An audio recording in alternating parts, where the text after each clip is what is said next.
You have accessed the podcast of OA. Located deep within Sector 14845 and powered by the Emerald Light of Will, the podcast of OA is your guide to the Green Lantern universe. Hosted by Lantern Myron Rumsey, the podcast of OA begins now. And welcome to the podcast of OA. This is episode number 136. And I am your co-host, Myron Rumsey. I am joined by my good friend, Phil Bova. Phil, my friend, how are you doing this evening? Everything's going great over here, Myron. Good old St. Louis. We're getting out of our winter. Finally reached the spring. Yeah, it's interesting. We had a day, the last couple of days, it's been 50 degrees, but we're getting snow tomorrow. So, you know, it's springtime in upstate New York. Right. Yeah, it's getting nicer. We actually went out to a place last night where it's like a bar area with some friends and sat outside. It was really nice. The dogs got to run around and everything. It was a good time. That's when you know spring's coming. Yeah, absolutely. So this episode, because we don't have a new issue of the Green Lantern, it's going to be an all retro review episode. So I'm kind of excited about that. I know I'm talking about Green Lantern Legacy, The Last Will and Testament of Hal Jordan. And I know you've got a book picked out as well. I do. I'm going to do the 3-part Evil's Might. Came out in the early 2000s. So I think it's going to be a fun episode. I'm really charged to talk about this stuff, too. Me too. I hadn't read Evil's Might in quite a while, so in reading it for the episode, it was almost like reading it for the first time. Yeah, and it was really, I was the same way. I just reread it myself. I read it from a different spectrum because it was, the last time I read it, it was before I was in any kind of college or school. And that was a long time ago before I got my degree in history and everything. But, you know, now I'm reading it from a different perspective, and I've come a long way since then. And it really made me look at it in a ton of different ways. It's interesting how our life experiences change the way we look at material over the years. And when you read it, something when it's brand new, you may look at it one way, and then you go back and you revisit it, and it's completely different. Yeah, which brings up the Blackest Night crossover we're doing.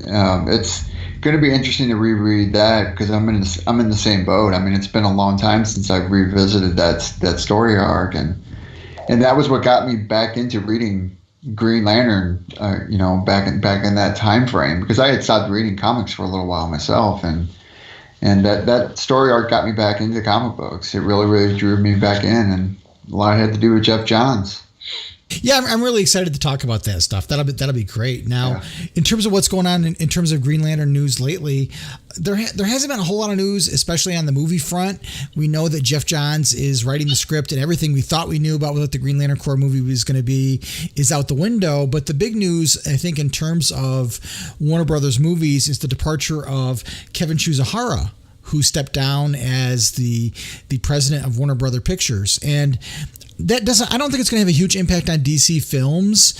I think, they've got somebody who's in charge of that stuff, but he did have a fair share of, if you believe the behind the scenes scuttlebutt, some tampering to do with things like the Justice League. He was apparently the Warner Brothers bigwig who told Zack Snyder that the movie had to be shorter than 2 hours or had to be 90 minutes or something. And he was the one that really pushed for a lot of the reshoots that a lot of people believed kind of damaged the movie a little bit. So if those things are true, I think his departure might be a good thing, but we'll see. I think they've learned their lesson in the success of both Wonder Woman and Aquaman. And I think, the upcoming success of what we're going to see with Shazam. I think we're in the phase where we can start feeling a little bit more confident with the DC movies. I would agree. They look like everything's going uphill. And even future prospects with like James Gunn taking over with the Suicide Squad and whatnot. I mean, it seems like a lot of their future stuff, they've taken a different focus, and they're going in a good direction about it, which is initially what I said they should have done to begin with.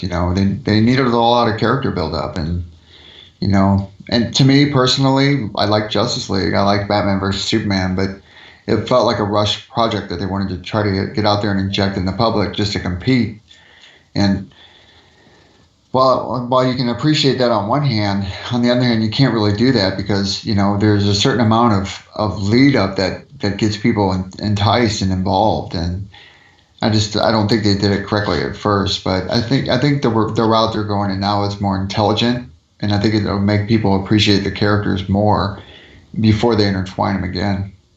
Yeah, and I don't have a real problem with them, air quote, abandoning a shared universe. I think they're still in a shared universe, but I think what they've decided to do is realize that not every movie has to be connected at the hip to every other movie, and I don't really have a problem with that. I think that's one of the issues I do have with the MCU is that you feel like you feel obligated to watch a film you may not really be that interested in because, gee, you don't know how that's going to tie into the next one, and I don't want to be chained at the hip to have to buy into a whole franchise of interconnected films about characters, some of which I like and some of which, quite frankly, I could care less about watching a movie about. And that's a good point. My thought's always been you can always tangentially attach movies to other movies. I mean, even in Aquaman, there was a vague reference to Justice League, and that's just that's a tie-in, but it's not focused on the tie-in aspect of it because the entire movie itself is focused on Aquaman. But that's just something that keeps that connective tissue involved, so you can revisit those points later on, and it keeps the public basically like the same kind of streamline as it is like a build up with Avengers. You know what I mean? Right. And I think, when you look at the reference they made to, Steppenwolf and things, events of the Justice League, when they did refer to them in Aquaman, it was almost a throwaway. If you didn't watch Justice League, you wouldn't have picked up on that, but it wouldn't have hurt your film going experience. But for those who have seen it, it kind of helps add extra layers to it. Well, and not only that, it adds extra layers to Aquaman himself. I mean, that just goes to show that he's had some involvement in something major that was impactful. So, I mean, vague references, it helps keep things in the connected and shared universe, but you don't have to have such a strong focus on it, which is what I felt Batman v Superman and Justice League kind of was. You know what I mean? Right. So the other thing I know, something you wanted to talk about was the upcoming Green Lantern Legacy book. Yeah, right. So there's it looks like a teenage Green Lantern book that's coming out. It's geared towards the young adult audience, and it's written by I hope I say this right, Min Lee, and illustrated by Andy Tong. Looks really interesting. If people want to, there's a schoollibraryjournal.com has an article on it, and it's an exclusive first look. Yeah, I looked at that. I'm not sure how I feel about it, to be completely frank. I think, we've got, yet another Earth Lantern added to the mix. But at the same time, this isn't really in continuity. And I don't know if that's a good thing or a bad thing. I don't know whether, if I'm marketing a book towards young adults, I want to bring them into the universe at large, so I almost feel like they should be writing about the characters that are in the comics. But, we'll see. We'll see how it goes. Well, which brings up a point. I mean, did they ever mention what this Teen Lantern's name was in I think it's the Young Justice books? So in the Young Justice book, the young lady who is Teen Lantern is Bolivian. She's from South America. So she's not really connected to this Green Lantern. And I don't think they've actually gone into what her background is yet.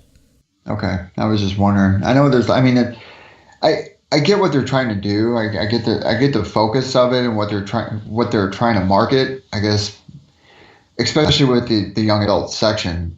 I mean, to me, this brings up a point about the Green Lantern film back in 2011 and even Green Lantern in general. You kind of got to engage a general audience to have a familiarized aspect of the character, and I didn't think a lot of people did at the time when Green Lantern came out.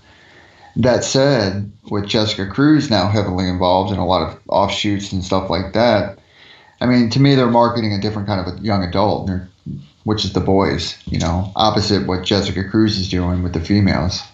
Yeah, I don't know. I guess I'm torn a little bit because I remember back when they did the whole push for the Green Lantern movie, there was a whole segment of the general population who grew up watching the Justice League animated series and didn't have any exposure to Hal Jordan because they weren't comic book readers, So those people looked especially at during that time frame that film came.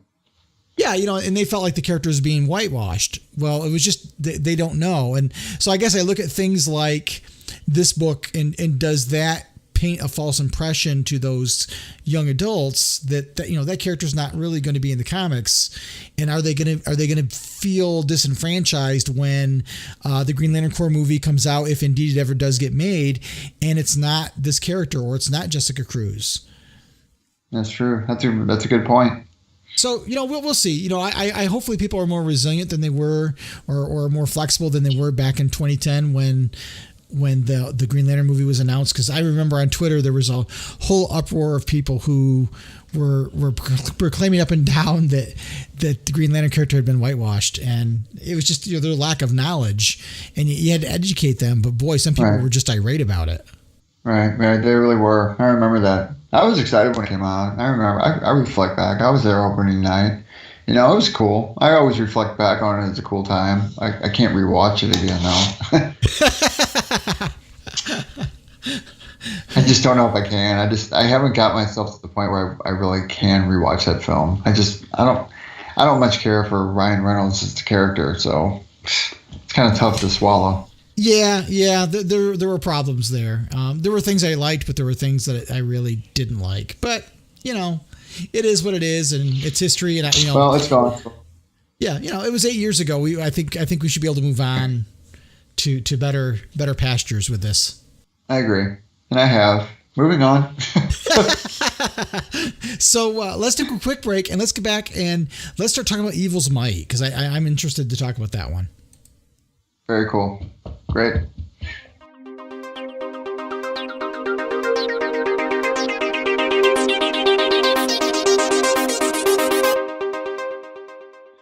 All right, everyone, welcome back. This is Phil once again, and I get to do my retro review today, Myron. I'm excited for this one. I was too. It's a revisit that I haven't touched in a long time, and when we were talking about retro reviews, I was like, what can I do? I halfway thought about it, and I'm going to say this to the Simon Baz fans. I halfway thought about it revisiting Simon Baz. I gave it a lot of consideration, but it lost out to Evil's Might, the 3-parter that came out in early 2000.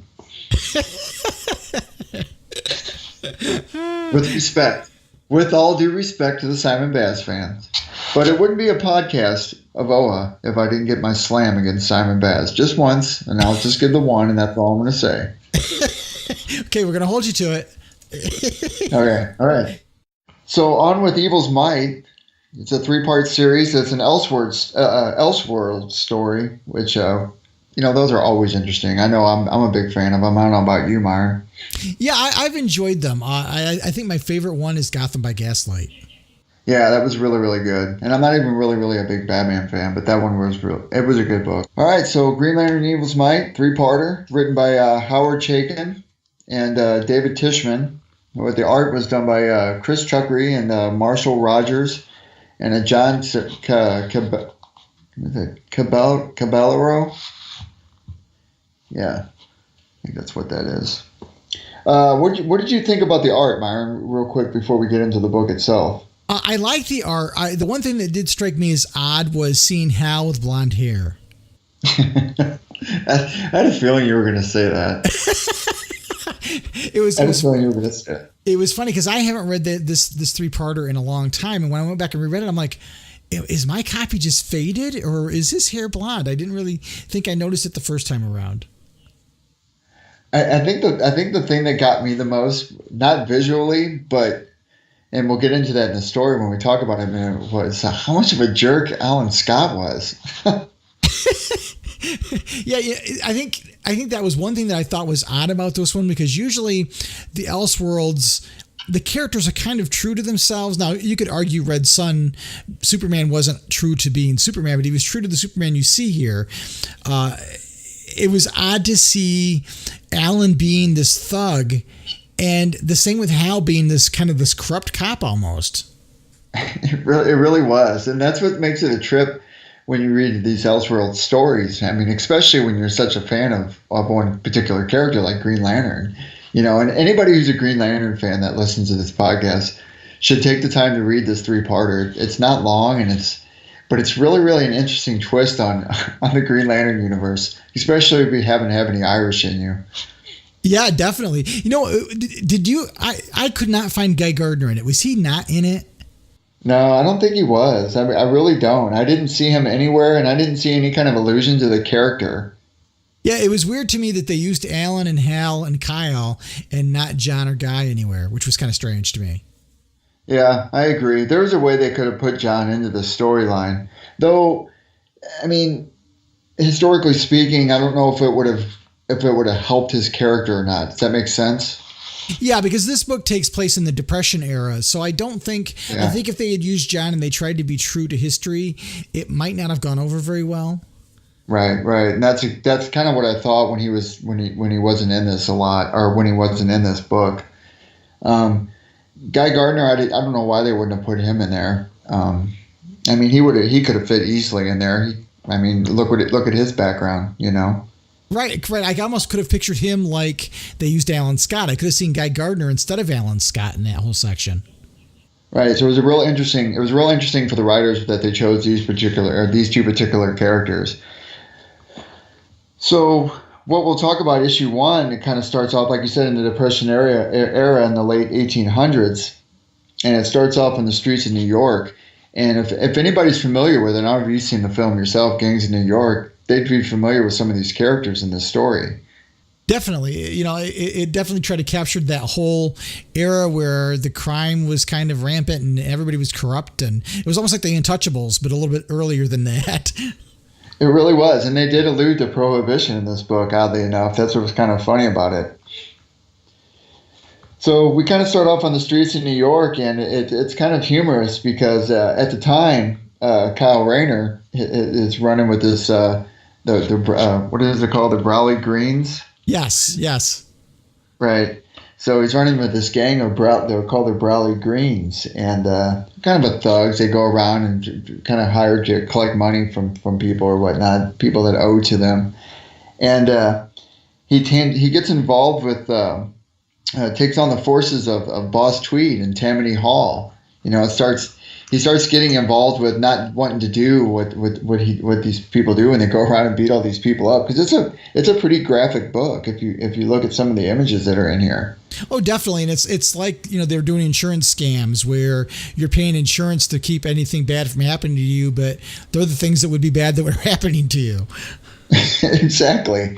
And it kind of really shows the class struggle in that time frame, and it's really interesting how the plutocrats are in such harsh control, especially like you mentioned at the corruption in politics during this time frame, and in basically New York, of what would become bigger New York. And I thought it was perfect for Kyle to, as he starts to see the injustices around him and start to change as a person, that he uses his artistic ability to send messages out. He becomes basically a political cartoonist of the day. Right. And it's funny that because his propaganda was working, and it sparked a resistance later on, And back to what you had said about the characters, that was one thing I thought was cool that they kept true to form, was they kept that artistic part of Kyle Rayner's character in this book. Yeah, absolutely. And I think Carol Ferris cast as a suffragette was perfect. Oh, that was excellent. I was really, really happy about that. Though I was a little creeped out about the fact that she kind of cheated on Hal and with Kyle, because I was like, okay, hold on. I was like, I'm not comfortable with this happening, because it just doesn't seem like something Carol would do. But then, you got to take into account Elseworlds. You can't take it personal when you're a Lantern fan. Yeah, it was almost like a case that Carol was used as currency, essentially, that her father was basically marrying her off to get him in good with the police. Right. Ed Ferris, which, of course, he was corrupt himself at the time. Yeah. It was interesting to see the interplay, and it, seeing how the gangs of New York worked out and how they fit the characters in was really interesting. And the way they brought the Lantern into it was kind of interesting too. Yeah. They had that whole that Irish folklore, and any listeners out there that study history, I haven't really studied a lot of Irish history myself, so I'm not familiar with a lot of their lore, would kind of get on some of this. It's kind of neat. It's funny how they talked about the leprechauns forging the initial ring, I guess that was. Yeah, and it was interesting how they kind of it connects. It's almost an allegory to the Guardians being, small people and so on. And they actually made an allusion to the Alan Scott version as well with the meteorite and all that stuff. Right. And it's cool how the lantern's used. I like how it kind of disappears. How Kyle decides to hide it by making it disappear. Yeah, and then as the story goes on, Kyle becomes more and more adept at using the ring, and he becomes a hero of the people. Right, and of course, and keep in mind, listeners, when the story's progressing, you kind of actually start to feel the tensions start to shift in the social sphere of the whole of everybody who's involved in this book. Even the upper echelons of the politically corrupt, all the way down to the lower class people who are just fighting for basic rights. It's really, really interesting to look at it in that kind of lens. Well, yeah, and it's interesting because Kyle kind of becomes a hero of the people, and everybody's after him. I mean, his former mob buddies are after him. The people in power, the corrupt politicians, they're after him. Everybody's after him. And then at the time, Kyle's also writing under the pseudonym Rain and Shine. That's his satirical cartoons that he's been posting in the newspaper. Yeah, so he's getting on all fronts. They're after him for they don't realize he's the same person. So Alan Scott's character's after Kyle because he kind of left the gang, and Hal Jordan's character is after him as Kyle Rayner because of his interactions with Carol Ferris, and he kind of finds out that they're having a fling, and he's also after Green Lantern, and the thugs are after Green Lantern, and the politicians are after Kyle the cartoonist, but they don't know it's him, and it's this whole thing where everybody's kind of going after Kyle in this book, and nobody knows who he is. And keep in mind too that it's Inspector Hal Jordan. yeah, exactly. So, which got me thinking about they portray Kyle Rayner as an Irishman in here, though.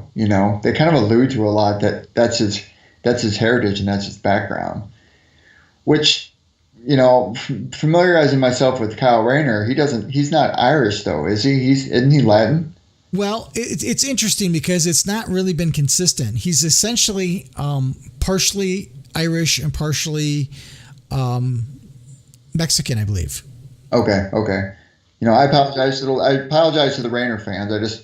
I'm familiar with this character a lot because I grew up with it, but I never, at the time I grew up with him, I didn't really focus on what his heritage was because there wasn't such a focused aspect as it is today. You know what I mean? Yeah, it was kind of strange because when they introduced Kyle Rayner's father, there's almost two different stories that contradict each other. So that's a part of it. But yeah, it was nice that they tried to pull that history in to the whole thing, which was neat.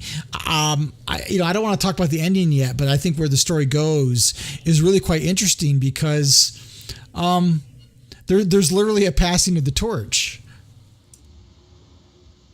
Which one are you talking about? We're at in the last issue. Basically, everybody kind of has an interesting ending, especially Carol. Oh yeah, right. Well, and she looked cool in the outfit, though. What'd you think? Yeah, it was kind of neat. To see her become a superpowered character was interesting, and to see the fates of all of those who kind of I'm trying not to give anything away because I don't want to spoil it for people who are going to read it. Yeah, I don't want to do that either. There's a lot of parts in here where it's you're like, you kind of get hit with it. You're like, oh, I can't believe that really is happening to my character that I love. Yeah. It's one of those things where you could be shocked by some of the things that happen in the third issue in particular. But it ends up it's a happy ending nonetheless. That's right. And especially if you're a lover of Carol Ferris, which I am, and that doesn't give away anything, but it is a nod to her, and it is a nod to the book because the listeners should definitely pick this up if they're into Green Lantern. And the outfits are really, really cool for the time.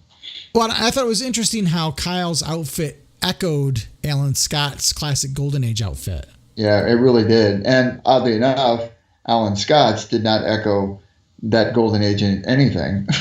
Yeah, no, you're right. I guess I could go ahead and say it. It kind of looked like the Riddler. Yeah, it did kind of remind me a little bit of the Riddler. That's the first thing I thought of when I saw it. I was like, oh, I haven't read this in so long. I didn't know Riddler was in this.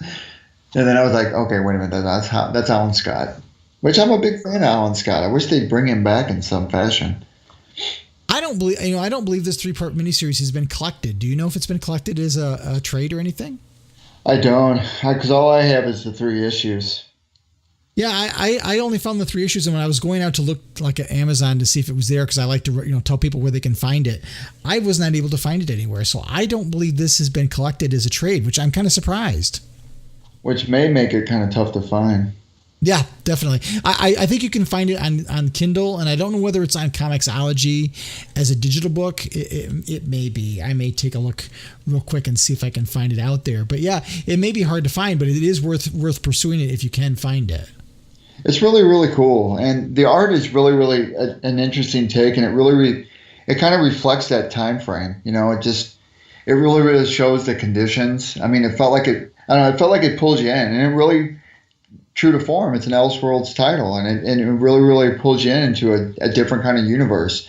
Because to me, it felt like there was a jarring aspect that was so separate from what you and I have grown accustomed to, and a lot of our listeners, True. I did look on Comixology while you were talking, and it is available digitally. Okay, cool. Very cool. Yep. Pick it up, guys. It's excellent. Excellent read. Well, good review. It was fun to go back and revisit this.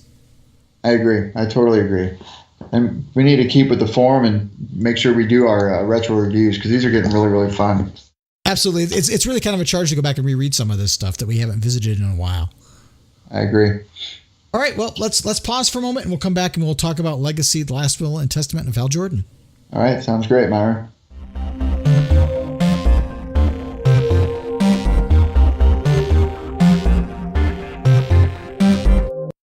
Welcome back, everybody. And the next book we're going to talk about is what came out as a hardcover graphic novel back in 2002 called Green Lantern Legacy, The Last Will and Testament of Hal Jordan. And this was written by Joe Kelly with art by Brent Anderson, and Bill Sienkiewicz did the inking.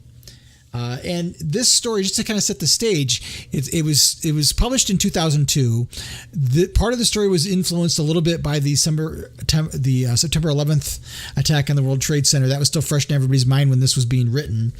And it's interesting because, 2002, this is after Hal has become Parallax, and he has sacrificed himself to the Sun Eater and become the Spectre. So this takes place a little while after that, when Hal Jordan is the Spectre character. And it's interesting, there are different stages of grief. And one of the things that people like myself felt about the Emerald Twilight story was that it wasn't emotionally grounded in Hal Jordan's character. And in this book, it's very emotionally grounded, but it's not Hal who really is the central figure. It's Tom Kalmaku. And, we saw when Hal died and they did the funeral issue in the Green Lantern series, we got to see Carol and Tom grieve a little bit, but that was about it. And in this book, it really goes into a deep dive in the relationship between Tom Kalmaku and Hal Jordan. And, back in the Silver Age, everybody was into the sidekicks. They introduced Robin, they introduced, all these child sidekick characters. And Tom wasn't so much a child sidekick, but he was an ethnic sidekick. And there was there's a lot said about, he was called Pie Face, which in this day and age doesn't really fly, and it should not fly in this day and age. But back then it was an acceptable thing. And you have mentioned him before on a number of occasions in our earlier podcast too. Yep. And Tom was a character who, he was the only human who knew Hal's secret identity. Even Carol Ferris didn't know for the longest time. And he was the one person that Hal befriended. And he kind of became the Watson to Hal's Sherlock Holmes in terms of Tom keeping a diary of Hal's adventures when he was writing a book. And what happens is, in the face of Hal going bad and everything that happened in Emerald Twilight, Tom doesn't know how to get through the grieving process, and he's stuck. And he's stuck in this section of grief where he's angry at Hal. He's mad for what he did. He's angry at himself because he's got survivor's guilt from surviving Coast City because he wasn't there at the time. He feels like, he's got nowhere to go in life, and that the one thing he had as a claim to fame was being Green Lantern's best buddy. And so Tom has gone into this deep dive into alcoholism and depression. And right. he's estranged from his family and so on. And he's basically hanging out in the bar, and he's, drunk. And he's lashing out, and he's telling stories of things that didn't occur. He's bragging about things, and he kind of gets clocked by a Green Lantern fan, and he gets a cop car ride home, and Hal shows up as the Spectre, and Hal is in the cop's body, and he feels sorry for what happened with Tom. And Tom is flashing back and forth in time and reliving some of their adventures and that kind of thing. And basically, someone comes up and delivers to Tom Hal's last will and testament, and Tom is like, well, I was there for the reading of the will, and I wasn't even in it. And what this person says, well, Green Lantern was an extraordinary human being, and there are things that business matters he needed to have taken care of that aren't a matter of public record. And basically what he leaves Tom in custody of is a young boy named Marty Jordan, who is supposed to be Hal's son. And Tom wants nothing to do with the responsibility of a child. And basically he's left with Marty Jordan and a note from Hal saying, Tom, fix it. And so this whole book is a journey of Tom trying to deal with Hal's past and rectify it all himself, and to figure out what it is that Marty is supposed to do. And I don't want to give away what happens with Marty per se, but Marty is very symbolic of Hal. And as he's trying to figure this out, Tom ends up dealing with the Justice League, who want the ring that Marty has because he has Hal's ring. They want the ring, and this character shows up who basically looks like a Black Lantern almost. Like a Dark Lantern, I think, right? Yep. They actually called him the Dark Lantern, and with a sickle, and he's trying to kill Marty. And so you go on this journey, and through this you see how Carol and Tom are dealing or not dealing with the death of Hal and his sacrifice. And it's interesting, one of the things I thought was really cool about this book is, as you're going through the different eras of Green Lantern history, Brent Anderson kind of channels the art styles of the original artist. So there are sections where they're showing a very Silver Agey interaction where Hal is being trapped by a yellow spider, and it's drawn very Gil Kane-ish. And then later on, you get a thing that's very much looks like he's channeling Neil Adams. So it's really neat to see the art styles representative of the time era. Well, it's paid homage to, like, the cover of the book is amazing. I love that. I love the cover on it with Hal Jordan or the Hal character just standing there. Yeah, and he's got the lantern in the background. He's got the crashed airplane on the field, the crashed spaceship, and so on. And you see a lot of different moments, but what's interesting is that this whole story is about Hal as the Spectre helping Tom move through the rest of the stages of grief. Right. And it gives Tom a chance to do something very, very important for the Green Lantern history, and try to atone for Hal's mistake. As we know it at the time, it's a mistake. It's not, it's Hal's actions. It isn't Parallax yet. And one of the coolest things about this story I thought was neat was there's basically what happens is when something arises and Tom doesn't know how to deal with it, Marty draws forth history from his time with Hal, between Tom and Hal, and the ring kind of enacts upon it. So there's a really neat sequence where he's encountering the Justice League, and it flashes to a sequence that we'd never seen before, where Tom is talking to Hal about what would you do if the Justice League went bad? How would you do that? Could you beat the Justice League alone? And Hal says, well, I've never thought about it, but he talks about his plan for taking out the Justice League. And it's really kind of neat. He talks about how he needed to shield himself from certain things, and his first concern was defense, and talking about protecting himself from the Martian Manhunter, and how to use his knowledge of his friendship with Barry Allen to use the Flash against himself, and getting Batman off the field of play, and all those things. And it's interesting because Marty and the Ring and Tom, through this interaction, this memory, actually defeat the Justice League. Oh, that's right. That's right. I do recall that now. Sorry, it's been a while since I've read that book myself.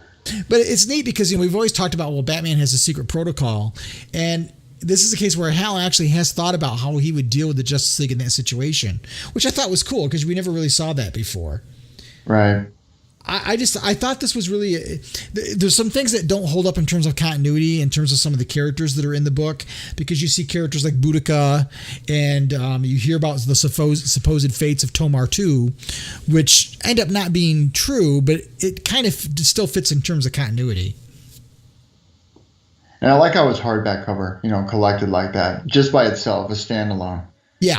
And the one thing it did do, which this story I thought had a lot of emotional resonance, and basically Hal is helping, as I said, he's helping Tom through the stages of grief, but it gives Tom the one thing he really needs, and that's some closure.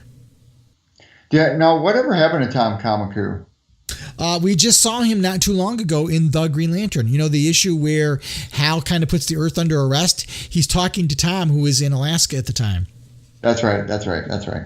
So we do still see him. It's interesting. He had a really neat arc there for a while. There was an event that DC Comics did called Millennium, and it was talking about having the New Guardians, and Tom was one of the beings of Earth who were selected to be a new Guardian of the Universe because the Guardians were going away to reunite with the Zamorans. Huh. I don't remember that. That's interesting. Yeah, it was an event. It wasn't, I'll be honest, it wasn't all that great. But it was neat for DC to do a Green Lantern-centric event at the time. It basically was a way of, they were taking the Guardians off the field of play, and even the Floronic Man was one of the new Guardians. Interesting. And this was called, what was it called again? Millennium. I'm going to have to check that out. Yeah, it was kind of neat. I mean, I don't even know if I've got all the issues of it, but it wasn't great, but it was interesting. I guess that's the way I would phrase it. Oh, that's still a comic book. And, sometimes those offshoots like that, sometimes they leave a mark. Look, you realize you recollected it pretty easily, left a mark on you. Now this was 106 pages in terms of a graphic novel, which is good. I mean, which is good. It's a beautiful book. I own a copy of it myself, a hard copy myself. I love it. I just put it with my other stuff, and I always look at it. I look at that, and I look at Superman Red Sun a lot for some reason. Yeah, I liked that book too. That was really, really neat. Yeah. I don't believe this one is available digitally. I don't think that it is. To be honest with you, I never looked, to be quite clear. Yeah, but it is available in terms of trade paperbacks. It's still out there, so it is still in print. It's good. I highly advise picking this up and reading it. Any Lantern fan should be reading all the stuff that we're reading anyway. One of the things I thought was interesting in rereading this for the episode was when I got to the end, I noticed the dedications. And now this was in 2002, and right. So this was during the time when he was lobbying for the return of the Green Lantern Corps. And when I read the dedications, I recognized two names. And Joe Kelly, his dedication says to all the keepers of the Green Flame, especially Jack Grimes, Michael Bond, and Eddie B., the littlest Green Lantern. Well, Michael Bond and Jack Grimes are charter members of HEAT. They were two of the founding members. Huh. I didn't know that. That's really interesting. Yeah, I hadn't caught it the first time. A couple times I've read this book, and I reread this book probably every year. I really enjoy the story because of the fact that it is a character-driven story. It does some things in terms of the plot of the Green Lanterns. It's an important story when you get down to what happens in 2004 when you do Green Lantern Rebirth. It does play a role in that, and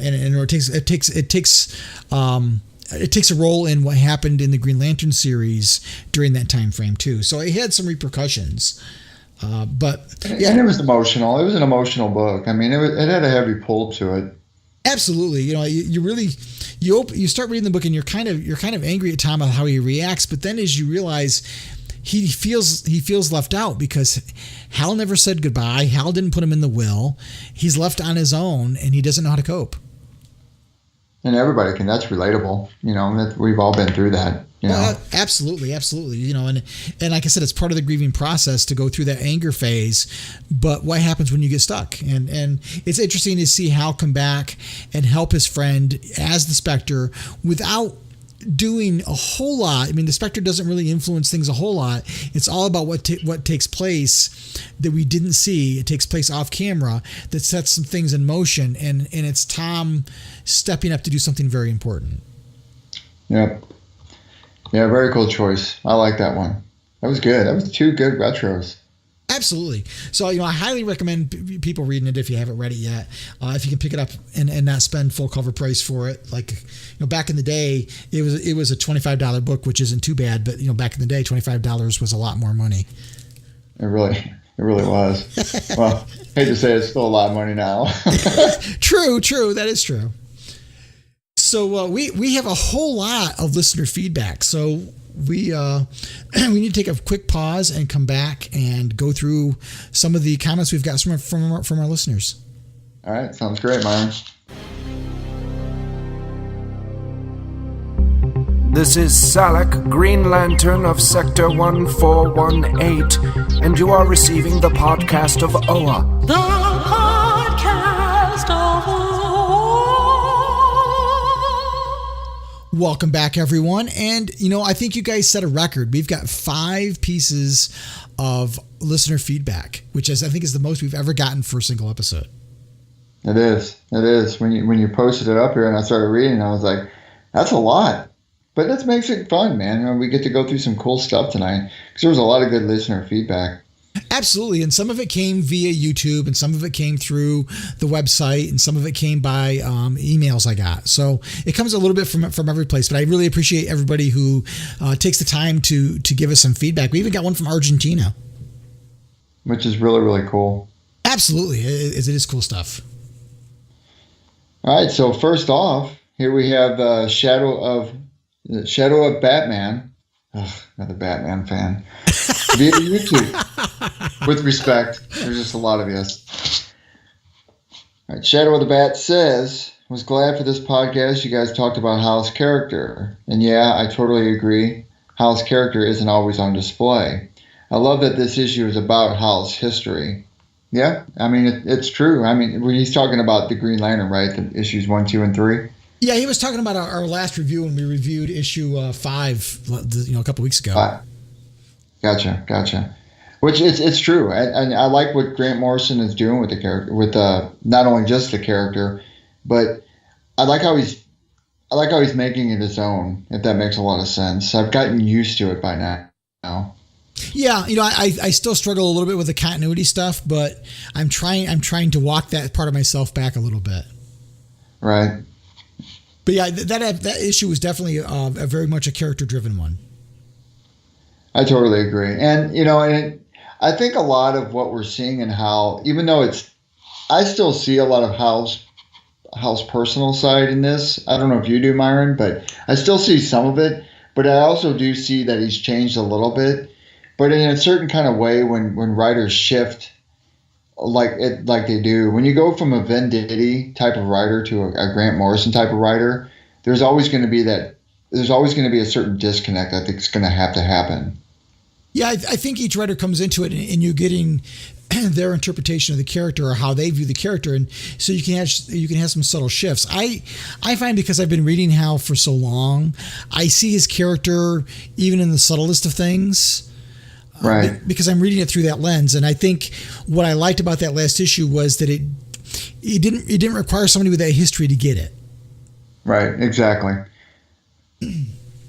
So our next piece of listener feedback comes from Argentina. It comes from in Santiago. I hope I pronounced your name correctly, but it comes from Santiago Martin Marone. And he says, hello from Argentina. Great podcast, the best one. Do you have a Green Lantern, a DC Comics podcast to recommend?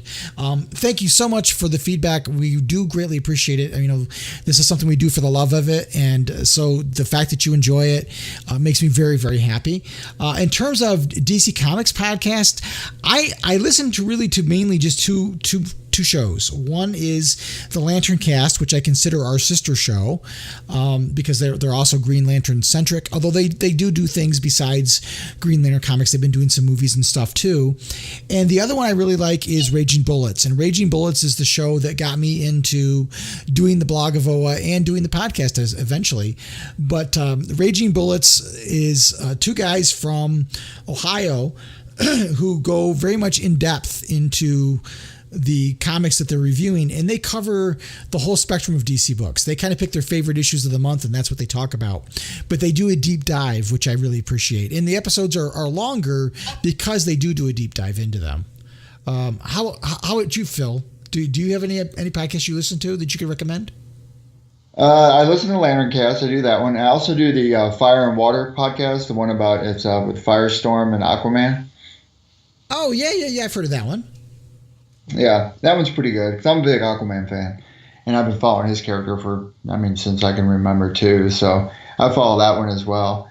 Outside of that, I like listening, not really DC podcasts, but I like listening to a lot of comic book style podcasts that are geared towards indie titles. I like reading about the offshoot stuff that's coming out from independent writers and independent artists. Yeah, that's neat too to have a lot of different, a little bit different voice about different kinds of books. Sure. But as far as DC ones go, it depends on who your character is. There's a lot of them out there. I think there's probably a lot of podcasts out there that are character centric too. I would assume they got one on Wonder Woman, if I'm not mistaken. Yeah, I'm sure they do. Now, there's a new one. Chad Bokelman from the Lantern Cast has a new show. He's only got one episode so far because he just started it, called Creative Credit, and it's basically creator interviews.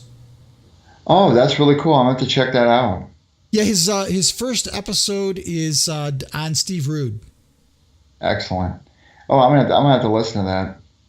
So those are some recommendations from us. If you guys have favorite shows you want to shout out, let us know. And I'll find links to all of those shows and put them in the show notes for you. Thanks again for the feedback from Argentina. We love you guys. Love it. So the next one's from Jimmy Snow. Great name. Love the show. Got to say I agree about Simon Baz. I love this guy already. My liking of current DC Universe Earth Lanterns are Hal, Guy, Kyle, Jessica, and John, Teen Lantern, LOL. Any other Earth Lanterns I forgot besides Simon, and last and least, Simon. So I agree with that whole paragraph, number one. All your characters are spot on. I like it. Hal, Guy, Kyle, Jessica, John. It's a good lineup. I appreciate the feedback, Jimmy. You're amazing.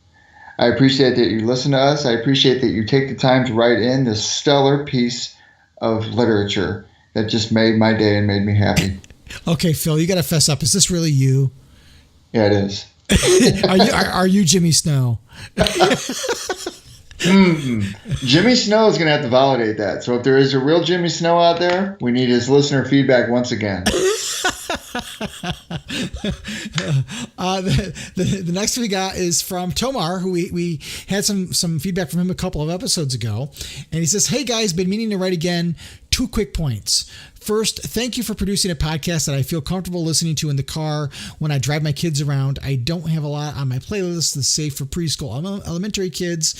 So as a father trying to share my passions with my children, I appreciate that. Second, regarding the mystery of the Traitor Lantern in the Grant Morrison run, I strongly suspect that it's someone who's already appeared in multiple issues thus far. My 2 theories are Volk, who seems to be in most of the issues thus far in non-suspicious, unassuming roles, or Chrysalon, based on his entrance to the series series. I was hoping to hear your thoughts on potential candidates. So Tomar, thank you so much, and I appreciate that you like the fact that we try to keep it family friendly. That's something that when Bill and I started the show, that was a goal right from the beginning, because the Green Lantern animated series was going to be hitting the airwaves, and I wanted any kids who were looking for a Green Lantern show to find one they could listen to. And I think we can get our points across without resorting to vulgar language. Now, I don't know if you listen to all the episodes. There is one particular episode that I would really suggest strongly you do not play in front of your kids. And I don't remember the episode number, but I believe the title of the episode was The Wrath of the Seafoam Lantern, and it was recorded the day they announced that Green Lantern the animated series was not coming back for a second season. And I'm embarrassed now, but I was very passionate about that show, and boy, did I cut loose and say some things that were not very nice about Cartoon Network. But you got to think about it like this, Tomar. Kids should be used to the aspect to express their feelings and their discontent when they're unhappy with something that they're passionate about. So, as a parent. And that's kind of a life lesson. And I hope that you can find a way, if you do choose to listen to it, to weave that into your parenting skills. I do have to add a funny anecdote about that episode. We had become, during the run of the Green Lantern the animated series, I had become pretty good friends with Giancarlo Volpe, who was one of the producers. And so we would message each other on Twitter and stuff. And when that episode came out, he messaged me like within an hour or so after the episode was published. And he goes, I can't believe how much you swore in that episode. He gave me a tally list of how many times I used certain curse words. And he still, every now and then, we haven't interacted a whole lot these days, but every now and then, when I recount it on social media or something, he kind of laughs at it and laughs at me for it, because they knew when we were interviewing them that it was not going to be picked up, and they were good soldiers about not letting us know. And, And so he knew when it got announced, he knew I was not going to take it well. And boy, did I not take it well. Not my most shining moment as a human being, or certainly not as an adult. But boy, I love that show so much. So it really hurt to see it canceled. And that episode was funny. Bill and I talked afterwards, and he's like, I was going to try to stop you, but I wanted to let it go, because I thought, he goes, what you're saying is what a lot of people are feeling right now. So I don't want you to censor yourself. I want you to just go. So he let me go. And he still comments about it as well to me, because he goes, I've never heard you talk that way before or since. I will say this on the other side, Tomar, since I wasn't there at the time, but I did listen to it. Reflectively, I made probably those same pronouncements to the television set or to what was surrounding me at that time. We all felt it. That sucked. It sucked bad, but I do appreciate that we do try to keep it family friendly. And every now and then, I apologize if we do slip up. I think earlier in this episode, I may have said something about Tom Kalmaku's inebriated state, and I may not have said something that you want your kids to hear. So I do apologize if that's the case, but we do very much try to keep it family friendly. Now, regarding the traitor, we know that the Guardians had Hal be the air quote traitor, but there is still someone in the midst of the Green Lantern Corps who's a bad guy. And I echo your two guesses, because that's where I was kind of going to. I lean more heavily on Chrysalon, only because I thought it was an odd choice, because Chrysalon really didn't appear in the comics before. He was in an animated episode, and that was about it. So I almost feel like, he didn't want to do that to Chazalon, so Chrysalon is a good first choice to go to. And I think, like a lot of people, I always fall back to, if there's a traitor in the mist, you find out about that in the first issue, and they're there through the entire run. It's just like in a TV show. You find out, the bad guy is usually shown in the first 15 minutes.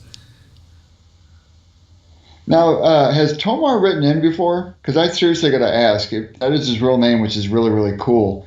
I wonder if he spins it off as Tomar Ray. I don't know whether Tomar is Tomar's real name or whether Tomar is Tomar's screen name. Okay. But yeah, he wrote in a couple of episodes ago. Well, cool nonetheless. And Tomar, if that is your true name, I strongly suggest spinning Tomar Ray anytime that you can.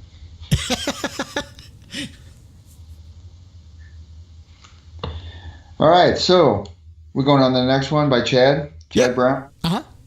All right, Chad Brown writes, just finished listening to the episode and afraid, shocking word from a GL geek, I know, I have to disagree with a few points raised by the both of you. Gotta say, I feel that the problem with Captain Marvel boils down to the lead actress acting like a spoiled brat and insulting Marvel's target audience, white males. Okay, I can see where this is going. Yes, she is allowed to have her opinion, but when you basically say you don't want the opinion of a certain demographic, especially when said demographic are the reason you have a job in the first place, you can't blame the fans when they decide to voice their frustrations. Now, Brie is not the only one to blame for this divide among the fans when other actors and writers inject their social justice warrior politics where they are generally not wanted. There again is bound to be a pushback. Look at Mark Waid, Gail Simone, Ta-Nehisi Coates, Chelsea Kane, or Chris Evans, to name a few.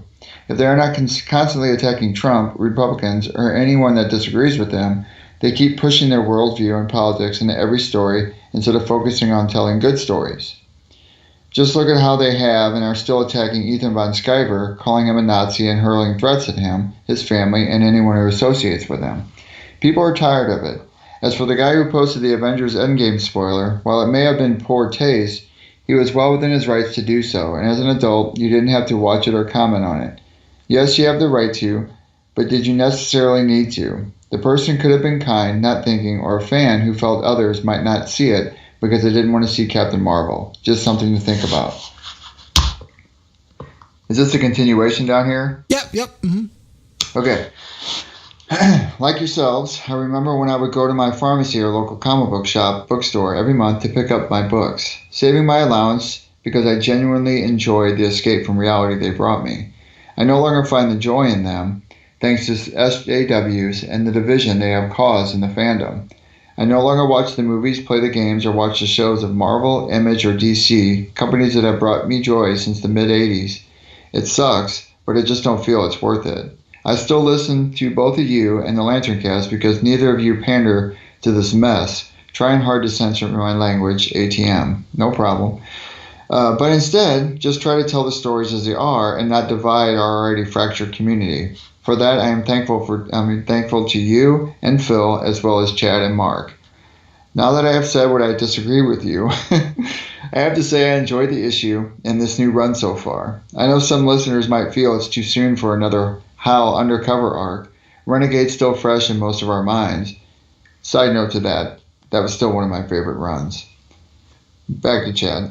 But I feel that is part of the job and that Grant Morrison has the capability to keep the story interesting.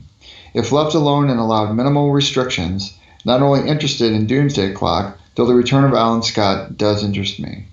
That's all I wanted to say. I appreciate you allowing my 2 cents, and I hope you two still have the fire and desire to continue on doing this podcast as I will continue to listen on. Okay, number one, I appreciate every single word that he said in this whole entire message. I do too, and I don't want to get into the politics of things too much because That's a lot to unpack. It's a lot to unpack. It is a lot to unpack, and with regards to certain things, I do want to talk about one particular point, and that's the Ethan Van Sciver comment. And I feel Ethan was rather unjustly crucified on social media, and I would agree. Yeah, and that led to his departure from DC Comics. And I don't want to get into all the details, but to see people like Gail Simone turn their back on him and not defend him and side with the people who accused him and called him a Nazi, I just think was extremely unprofessional. And it for me, as a longtime reader, I have a difficult time in this day and age of social media when people do things like that. I can't read a Gail Simone book anymore. It bothers me too much knowing how that went down. I don't find joy in it. And I think you can tackle politics in comics if you do it the smart way. And I don't see people doing it the smart way anymore. I agree. I completely and 100% agree. I think where comics as a medium can talk about politics is if you represent two sides of an issue and show what both people, what both groups of people tend to what their points of view are, you can let the reader think. What I really have a problem with is this politicking in books where they're basically beating you over the head with one singular point of view.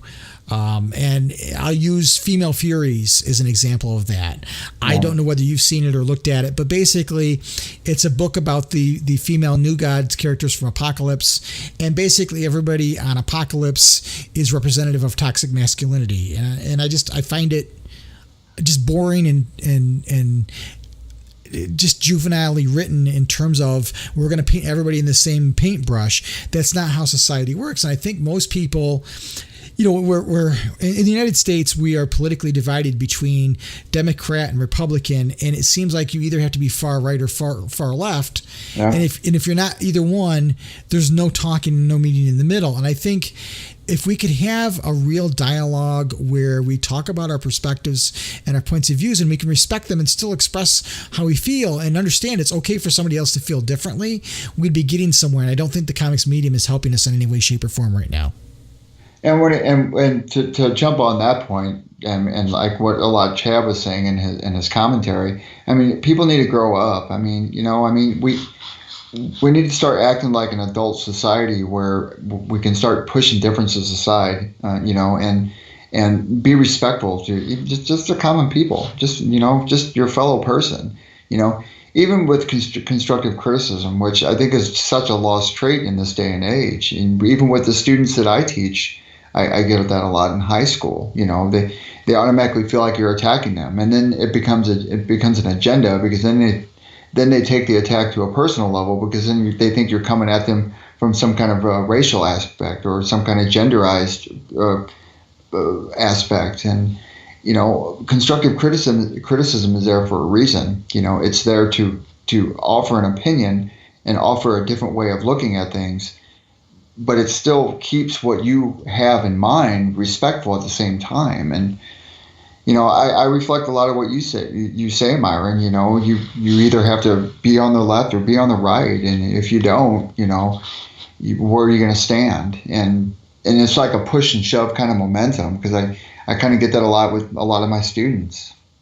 It is. It's a shame, and it becomes, people are emotionally attached to their politics, whether it be, governmental politics or racial politics or gender politics or whatever. You pick it. It doesn't matter. There's no middle ground anymore, and that's sadly what's unfortunate, because I think if we could take the time to sit down and actually have a conversation, we'd find that in the end we kind of want the same thing, but maybe we're looking at it differently, and there's compromise to be had. But we're so emotionally wrapped up in our own views and in trying to be right that we do silly things, like you see online where people are getting doxxed or bullied or losing their jobs or physically attacked. I saw recently where a comic book creator was swatted, which basically means the person is at home minding their own business, and somebody has called and reported to the police that they are in the house and are being attacked at gunpoint by you. And so the SWAT team shows up and enters your house, and there's a good chance you could get shot and killed. And that's what I mean. And who wants to be in around that kind of duress? I mean, think about the day and age when Joe Shuster and was writing Superman. Him and Joe Shuster and what was it? Joe Simon? Jerry Siegel, sorry. Were writing Superman back in the late 1930s, and think about what it was to be a Jewish person during that time frame, and living under the duress they were living under. We don't live in that day and age anymore, and the respectability has become a disconnect with people in general. I kind of get that feeling with a lot of people that I'm around. You know what I mean? Like they're apathetic towards everything this day and age. It's very, very, very true. But real quick, Chad or Myron, to jump on a point Chad made was talking about with the Captain Marvel. While I don't want to get heavily embroiled in Captain Marvel because this is a Green Lantern podcast, the one point I want to make about that film is I kind of felt like, and this is just my opinion, and I want to respectfully say this because I'm a feminist at heart, and that's what I went to graduate school for. I felt like Captain Marvel to me was pushed by Disney and Marvel to as an agenda for a feminist kind of film, and I felt like it was force fed, and I felt like people took that as a way that it was supposed to be put against Wonder Woman in some kind of fashion or another. And the only issue I have with that is there's room for both. I mean, there's room for both of those films to exist in this day and age, because not everybody's a Wonder Woman fan, and not everybody is a fan of Greek kind of history and stuff like that. But there might be people that are a fan of a Captain Marvel and where she comes from. And, whether there's an agenda behind it or not, just know that, we in this day and age are being fed these films that are supposed to cater to everybody's different likes respectfully. And that's getting lost in the translation of people being cruel and mean to one another just because there's this rivalry between two companies. Grow up. There's room for both. I think that's true too. I think the problem we run into is when people start to politicize these movies. Yeah, they really do, and it makes it worse. But the corporations are behind, Right, and in this situation, it's a case where the actress tended to try to make this a platform, which if I was a fan of a character, I wouldn't want my character turned into a piece of propaganda. No, I wouldn't either, and it doesn't need to be viewed that way. And oddly enough, I mean, Wonder Woman wasn't even viewed that way, but it was themed that way, and you got the sense of it when you saw it. You got the sense of it from the atmosphere. But don't make that your agenda. Don't make that your tool, because to me, a strong female-led film should not be a tool that should be exploited. That should be something that should be enjoyed and privileged, because I mean, females are allowed that top-tier role that just as many white males are. True. I think my problem is that when we say that this is for women only. Right. Which is ridiculous. It's ridiculous. Ridiculous. I look at Wonder Woman as a character that I would aspire to, just as I would aspire to Green Lantern or Superman. I don't look at the, I don't need somebody who looks like me. Yeah, exactly. But I also don't need somebody to tell me that this is not for me because it doesn't look like me. Well, and it's kind of like that. It kind of brings us back to like a Green Lantern point. There was this whole thing with this Green Lantern character, and everybody had this divide about who should play him, Jon Stewart or Hal Jordan. And I'll be the first one to say that I'm a huge Hal Jordan fan. I would be partial to seeing a Hal Jordan-driven film, but I'm also wise enough to understand that Jon Stewart would be an integral character, because he is African American, and that would be a top tier level character for a black actor to be played. I would agree. I think that when you look at the franchise like Green Lantern, when so much of it is built on Hal Jordan as a character, I think you need to start there. Right. But I don't think I want to see a movie that has an old Hal just to prop up a young John. No, that I don't want to see. I'd rather see John as an integral part of the story arc. Sadly enough, I mean, look what's happened to Cyborg. I mean, he's not coming back anytime soon. Right, and I guess I even go so far as to say I want a good movie, and if that good movie uses 2 Green Lanterns from Earth, that's fine. But I'm also fine if it only has one, because you've got to have room to grow in terms of sequels. There are people that are saying, well, we should have all 5 of the Earth Lanterns show up, or 6, or however many we've got by the time the movie comes out. And that's a lot for one film. That's too much for one film. Right, exactly. I want a good movie, and it's okay to plan for the future. And if we're going to deal with a legacy set of characters, then you can do that in film. I mean, look at where the Marvel Universe is right now, where some of these characters are not going to be here after Endgame. And you've got to have room for that franchise to grow. Well, with the Green Lantern franchise, you've got so many characters. You could do a trilogy of Hal movies before you bring anybody else in, and then you bring in John, and then you could do more movies, and then you could have the longevity that some of these other movie franchises have if you do it right. If you do it right, and which unfortunately didn't happen the last time, but I feel, as a Green Lantern fan, I feel that the best is yet to come. I have a feeling that with a lot of, even though there's a lot of Green Lantern stuff going on with some of these offshoot like young adult novels, and and even like Jessica Cruz appearing in the Power Girls or whatnot, I have a feeling that down the line there's going to be a Green Lantern. There's going to be something big with Green Lantern, because you're going to have a lot more people that are going to be aware of the character, or at the very least, familiarize themselves with the emblem and the uniform. I hope so. I hope the best is yet to come, and I hope that in the Green Lantern franchise becoming fuller and fuller, it doesn't further create divisiveness amongst the fan groups, because quite frankly, that's what we've got right now. We've got people that are, anti this and pro this just within the Green Lantern franchise. And so it's fractured, as Chad talked about. It's a fractured fan base, and nobody really wants to see that. We should all be coming together.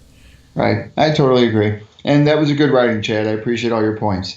I think that was me, by the way, that made that comment about the post of the other person who he did the after credits scene or something like that. And I didn't mean it to be rude, but to me, I mean, and maybe I shouldn't have voiced my opinion on it. I said something about, why would you post this when the film isn't even out yet, or something like that. And to me, there should be a moratorium on certain things, respectfully. But that's just where I come from.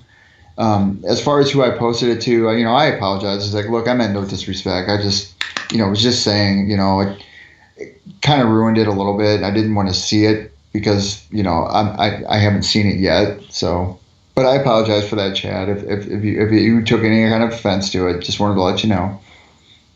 All right. So we appreciate all the feedback, and we appreciate everybody writing us and contacting us since the last episode. And if you've got any feedback on this episode, we would be glad to hear about it. Yeah, excellent points. All these were excellent. This is Giancarlo Volpe, producer of Green Lantern, the animated series, and you're listening to the podcast of OA. All right, Myron, here we are back again. Episode 136. Put it on the shelf. Absolutely. It was fun. I loved doing the retro reviews. As much as I like talking about new comics, it's really a lot of fun to go back and look at some of the stuff that you enjoyed from the past and revisit it. I agree. And we had a lot to talk about tonight. I mean, we talked about a lot of material, and the listener feedback, I love it. I love knowing that people just write in from different places around the world, and it's nice to hear their voices, and it's nice to know that they show the same appreciation that we do. Yeah, and it's sometimes difficult because this is a medium where we're not recording with live interactions with people who are listening. So we're kind of doing it almost in a vacuum. So it's good to get the feedback because we know how people are interpreting what we have to say and whether they like it or whether they don't like it. And it helps us tweak the show here and there and think about what we want to talk about next. So I really appreciate people taking the time out of their day to give us their 2 cents. I agree. And we thank you all. Absolutely. So we'll be back in a few weeks when the Green Lantern issue number 6 comes out. So looking forward to it. Oh, me too. So until next time, please treat each other well, keep your power rings charged, and make every day your brightest day, guys. We'll see you later. The Podcast of OA is the official podcast of the Blog of OA and a proud member of the Comics Podcast Network. Share your comments and questions by calling the show's voicemail line at 406-POD-OA. That's 406-763-6362. You can send your emails to podcast@blogofoa.com. You can also find the Blog of OA and the Podcast of OA on Twitter and Facebook. Green Lantern and other related characters are the copyrighted property of DC Comics Incorporated and are used without permission. The Blog of OA and the Podcast of OA are fan productions and do not claim any ownership over the Green Lantern or any other copyrighted properties.